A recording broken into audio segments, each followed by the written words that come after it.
جرمنی سے ایک بچی کا سوال ہے کہ کیا حضرت آدم کو دنیا ہی کے ایک حصے میں رکھا گیا تھا؟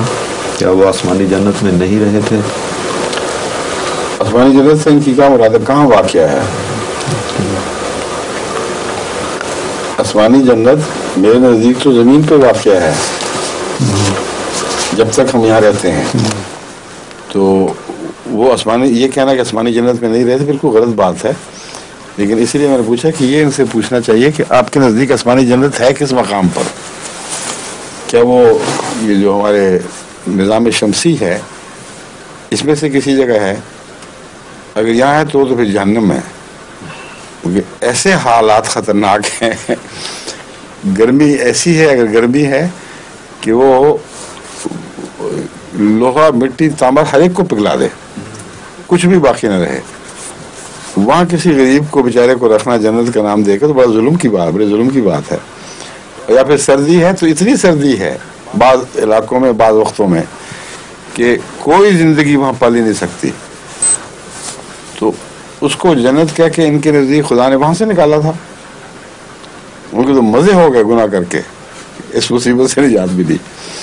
ہو ہی نہیں سکتا، فرضی باتیں ہیں یہ سب. جنت جس کا ذکر ہے وہ روحانی جنت ہی ہے، وہ آسمانی جنت ہی ہے، اور وہ خدا تعالیٰ کے احکام کے تابع آنے سے ملتی ہے. وہ شجر طیبہ جس کا ذکر ہے اس سے مراد خدا تعالیٰ کی رضامندی کے پھلوں والا درخت ہے. وہ شجر خبیثہ جس کی بات ہو رہی ہے اس سے مراد شیطانی باتوں میں آ کر کسی فائدہ اٹھانے کا نام ہے. وہ پھل جو ہے شیطانی باتوں میں آ کر کوئی فائدہ اٹھانے کا پھل، وہ اس درخت کو لگتا ہے جسے شجر خبیثہ کہتے ہیں. تو ظاہر بات ہے کہ جو شخص، اگر کوئی شخص غلطی سے، خواہ ارادہ نہ بھی ہو، کیونکہ حضرت آدم کے متعلق قرآن کریم نے فرمایا وَلَمْ نَجِدْ لَهُ عَزْمًا، اس نے بے ارادہ گناہ نہیں کیا تھا، ہم نے اس کے اندر گناہ کا کوئی عزم نہیں پایا. بعض لوگ کہتے ہیں نیکی کا عزم نہیں تھا.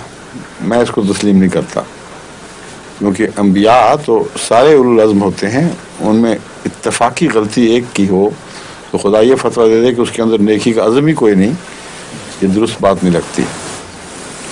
لم نجد لہو عزمہ میں ویسا ہی فتویٰ ہے جیسے حضرت یوسف کے متعلق ہے کہ آپ کا کوئی برائی کا ارادہ نہیں تھا. تو اس پہلو سے اگر غلطی سے بھی بعض دفعہ انسان ایک شیطانی وسوسے میں پڑھ کے کوئی فعل کر بیٹھتا ہے تو اس کی پھر سزا، ایک طبی سزا بھگتنی پڑتی ہے، اور اس کے نتیجے میں جو دوسرے لوگ ہیں ان پر بھی وہ بات پڑ جاتی ہے. یہ وہ مضمون ہے، اس کی تفصیل قرآن کریم نے بیان نہیں فرمائی، نہ ہمیں ہمارے پاس ذرائع ہیں کہ پوری تفصیل معلوم کر سکیں کیا واقعہ ہوا تھا، اس کے کیا بد اثرات ہوئے تھے، کس طرح وہ جنت کی سوسائٹی جو نبی کے آنے سے بنی تھی وہ رفتہ رفتہ غیر جنتی سوسائٹی میں تبدیل ہونی شروع ہو گئی، یہاں تک کہ اللہ تعالیٰ نے فرمایا اہبطوا منہا جمیعا، تم سارے کے سارے یہاں سے نکل جاؤ. اب اہبطوا کا لفظ بتا رہا ہے بڑا واضح کہ حضرت آدم علیہ السلام کی اس وقت تک بخشش ہو چکی تھی، بس آپ کی غلطی کا پھل نہیں ہے جس کے نتیجے میں نکالا جا رہا ہے، یہ خیال ہی غلط ہے.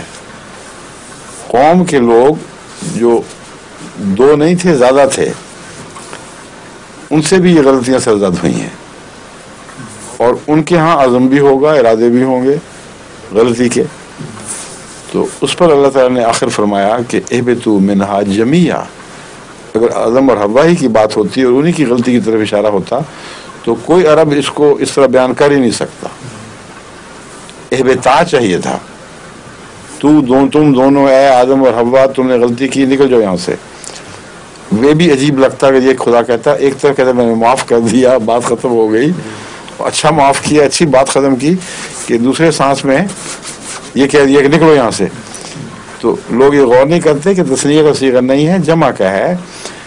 قوم کو نکالا ہے اصل میں، اور جب قوم کو نکالا جائے تو نبی بھی ساتھ نکلتا ہے. جب موسیٰ کی قوم نے ظلم کیا تھا تو موسیٰ کو سزا نہیں ملی تھی، ایک قدرتی سزا. ان کو بھی 7 جنگلوں میں بھٹکنا پڑا. تو آدم معافی کے باوجود قوم کی سزا کے نتیجے میں تکلیفوں میں مبتلا ہوئے. یہ مضمون ہے. اور روحانی جنت وہی تھی جو اس دنیا میں اللہ کے فضل کے ساتھ آدم لے کر آئے تھے. ٹھیک ہے, آپ کہتے ہیں وقت ہو گیا. جی ہو گیا. اچھا, السلام علیکم, خدا حافظ, فی امان اللہ. یہ بات بڑی جلدی گزرتا ہے, بات چیت کا پروگرام تو پتہ نہیں لگتا گیا کہاں.